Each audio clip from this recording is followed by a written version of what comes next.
Ha ido tomando cuerpo a tal punto que hoy el vocero de la bancada de Perú Posible se ha acercado a conversar con nosotros, específicamente con mi persona, para seguir evaluando, para consolidar una tercera lista que podría ser encabezada por Acción Popular y, de ser el caso, por el propio Víctor Andrés García Belaunde, quien sí representa realmente a la oposición. Bueno, no lo sé, eso depende de mi bancada, de otras bancadas, no es un asunto personal, ¿no? Claro.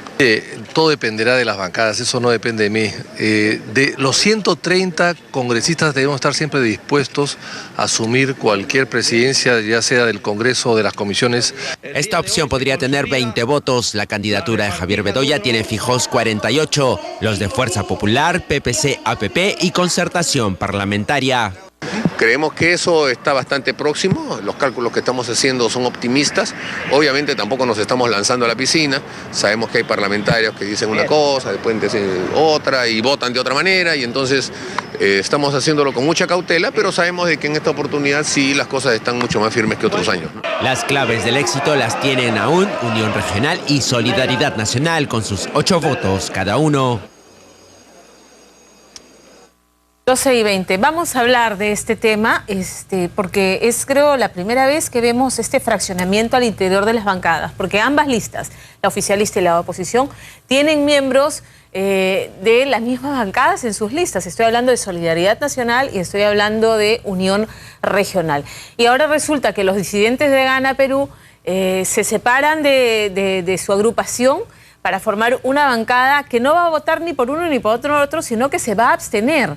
Es una situación absolutamente sui generis. Y vamos a hablar también de la conformación del gabinete que sigue, que trae cola, ¿no es cierto? Porque la opinión de quienes critican el nombramiento de Ana Jara es que el poder de la señora Nadine Heredia en el Ejecutivo se consolida a través de sus amigas, ¿no es cierto? De Ana Jara en el Premierato, y de salir elegida la señora Solórzano como presidenta del Congreso, pues también el Congreso de la República, y ya no hablemos pues de la Fiscalía de la Nación, porque aunque el fiscal ha dicho, es mi prima lejana, no nos vemos, tiene a un primo en la Fiscalía de la Nación, que en estos momentos es un ente clave en muchas investigaciones sobre corrupción de alto nivel.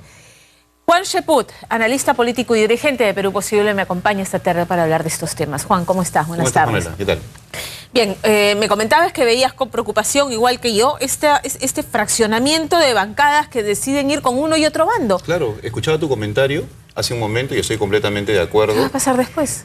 Lo lamentable es que si alguien tenía alguna duda de que estamos en presencia de una crisis del sistema de partidos en el Perú, hoy día tenemos la plena confirmación. Claro, no solamente se trata del tema que existan disidentes o que existan personas que están con un grupo o con otro. Mira lo que ha pasado, por ejemplo, con Perú Posible. Se supone que con Somos Perú conforma una bancada y, sin embargo, tenemos el caso que en Somos Perú está votando por la abstención. En tanto, Perú Posible, perteneciendo a la misma bancada con Somos Perú, claro, Perú Posible está votando por la lista oficialista. Entonces, ¿para qué conforman una bancada? Claro. Y por otro lado vemos que personeros del señor Ollantumala van a visitar a Fernando Andrade sin respetar a Perú Posible, que pertenece a la misma bancada que Somos Perú, para ofrecerle la primera vicepresidencia. Entonces, el desorden es total. Todo se compra, todo se vende, es vergonzoso. O sea, estamos viendo... Alguien en el Twitter ponía, estamos viendo una nueva repartija. Estamos viendo un intercambio de prebendas verdaderamente lamentable, y que yo escuche luego a congresistas decir que esta es una fiesta democrática. No, esa es la expresión máxima de una crisis del sistema de partidos, si es que existe. Porque esto no se ha visto nunca antes. Por otro lado, estamos viendo cómo al interior de las propias mesas hay personas cuestionadas. Por ejemplo, yo no entiendo cómo el oficialismo lleva al señor Norman Lewis. El señor Norman Lewis ha estado cuestionado por diversas razones durante su paso por la gestión pública, y es muy amigo del señor Iván Vázquez, que actualmente está detenido por el tema de Loreto, de la región. Y lo estamos viendo que ahora alegremente va a ocupar una vicepresidencia. Entonces, ¿dónde está el sentido ético? ¿Dónde está el no querer imitar otro tipo de costumbres? Se le castiga al señor Heriberto Benítez por cuestiones vinculadas a la centralita, al caso de Álvarez, ¿no? Y ahora vemos que el señor Norman Lewis, que tiene exactamente lo mismo, va por el otro lado. Entonces, ¿de qué estamos hablando? Ahora, hay quien puede decir, bueno, pero, o sea, los partidos, ¿cómo se manejan? ¿Democráticamente o de manera dictatorial? Todos tenemos que votar de alguna manera. ¿Cómo se llegan a los acuerdos para el tema de votación?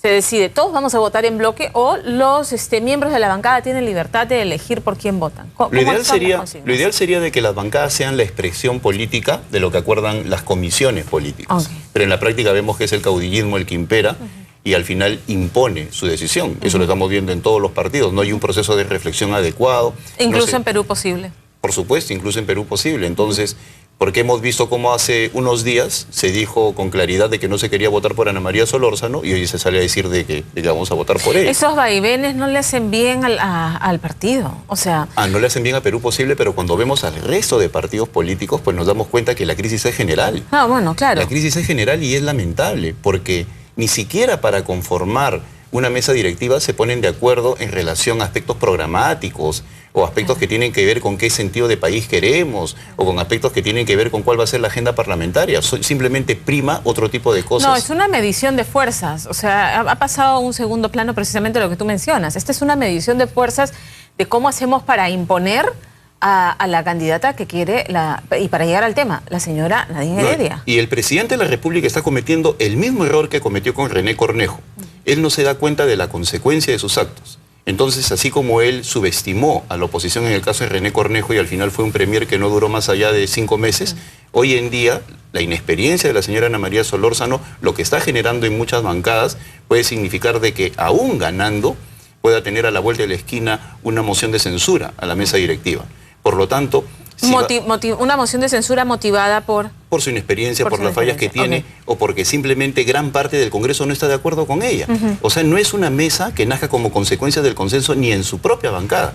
Entonces, ni del consenso de las bancadas que la conforman, y eso es lo más preocupante. Lo mismo le podría pasar a Javier Bedoya. ¿Crees que Javier Bedoya, la lista que encabeza, tiene posibilidades? En el caso de Javier Bedoya, yo creo que él tiene mucho más oficio político. Es una persona que genera mayores consensos y es un parlamentario de oficio y su partido es mucho más sólido, el PPC. Pueden ser menos integrantes, pero cualitativamente son mucho más en términos de representación política. Zorros viejos manejan más el tema político. Y por otro lado tienen el apoyo del APRA, que también tiene bastante oficio parlamentario. En el caso de los nacionalistas vemos que hay disidentes, hay personas que inclusive, habiendo apostado por la señora Ana María Solórzano, no van en el momento de la votación, no van a expresar su voto o pueden abstenerse o pueden votar en sentido contrario. Ahora, me han contado que los disidentes de boca para afuera están diciendo que se van a abstener. Siendo el voto secreto, ¿hay la posibilidad de que los disidentes finalmente voten por la lista de oposición? Podría darse el caso. No podría darse el caso. Es que eso demuestra la inestabilidad del sistema, que un sistema que no es predecible no es un sistema. Entonces estamos viendo bancadas que dicen mañana puede suceder cualquier cosa. Eso no sucede en ningún país y lo peor es que nos estamos acostumbrando a la normalidad. En un país predecible, con una buena clase política, uno sabe cuál va a ser el sentido del voto con anterioridad, porque hay un aspecto monolítico producto de la reflexión, hay partidos coordinados, hay partidos en los cuales se respeta la opinión de la militancia, no dirigencias enquistadas o elegidas a dedo que hacen lo que dice el caudillo, no hay nada de eso. Entonces, lo que estamos viendo en el Perú es una expresión total de la crisis, en la cual los mismos parlamentarios dicen no sabemos qué va a pasar mañana. En una democracia estable, predecible, se diría, en Perú Posible hay 11, los 11 votarán en ese sentido.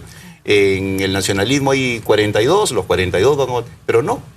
Uno puede ver a los 42 del nacionalismo y ve votos ámbar, rojos o verdes, ¿no? Entonces es impresionante lo que está pasando. ¿Estás desilusionado de Perú Posible? Yo diría de que estoy más... utilizaría otra palabra, ¿no? Me está decepcionando mucho la forma como no se entiende que en estos momentos, cuando debemos marcar un perfil más opositor, se sigue insistiendo en un acompañamiento a un partido que no honra en los favores que le hace Perú Posible en términos políticos y la lealtad que está demostrando Perú Posible. La actitud de ir a visitar a Fernando Andrade el día de ayer sin respetar a Perú Posible, en un partido digno hubiera significado la ruptura de inmediato. Miren, señores, ustedes nos respetan, nosotros conformamos una bancada. Lo que pasa es que la gente dice, bueno, con el tema de Coteva sobre las espaldas, no le conviene romper palitos con Gana Perú. Claro, es un hecho indiscutible que no podemos soslayar. El tema de Coteva pesa mucho en el proceso de toma de decisiones, es algo que no podemos soslayar, ¿no? Sería mentirle a la opinión pública o negar el sol. Bueno, no ha salido el sol el día de hoy, estamos de noche. No es así, o sea, definitivamente es un problema, ¿no? Vayamos al tema de la señora Nadine Heredia. Hablamos del gabinete Cornejo, que estuvo en jaque y obtuvo con las justas el voto de confianza. Precisamente por la injerencia de la señora Nadine, y dijeron, ya, listo, vamos a bajar el tono, cada quien en su ámbito, ¿verdad? Pero el nombramiento de Ana Jara es el mejor cuadro político que tiene Gana Perú en ese momento, yo no tengo ninguna duda. Es una vocera muy eficiente además, ¿no? Y tiene capacidad de reacción. Pero es muy cercana a Daniel Heredia. Y Ana María Solórzano también, lo que se dice es que ha sido designada que finalmente es la presidenta del partido, ¿no? Se creó esta figura para darle legitimidad a precisamente esta injerencia de la señora Nadine Heredia. Estamos entonces ante la confirmación de que no hubo un acto de contrición y que vamos a seguir con el cogobierno, la pareja presidencial, y no vamos a hablar del presidente, sino de la pareja presidencial.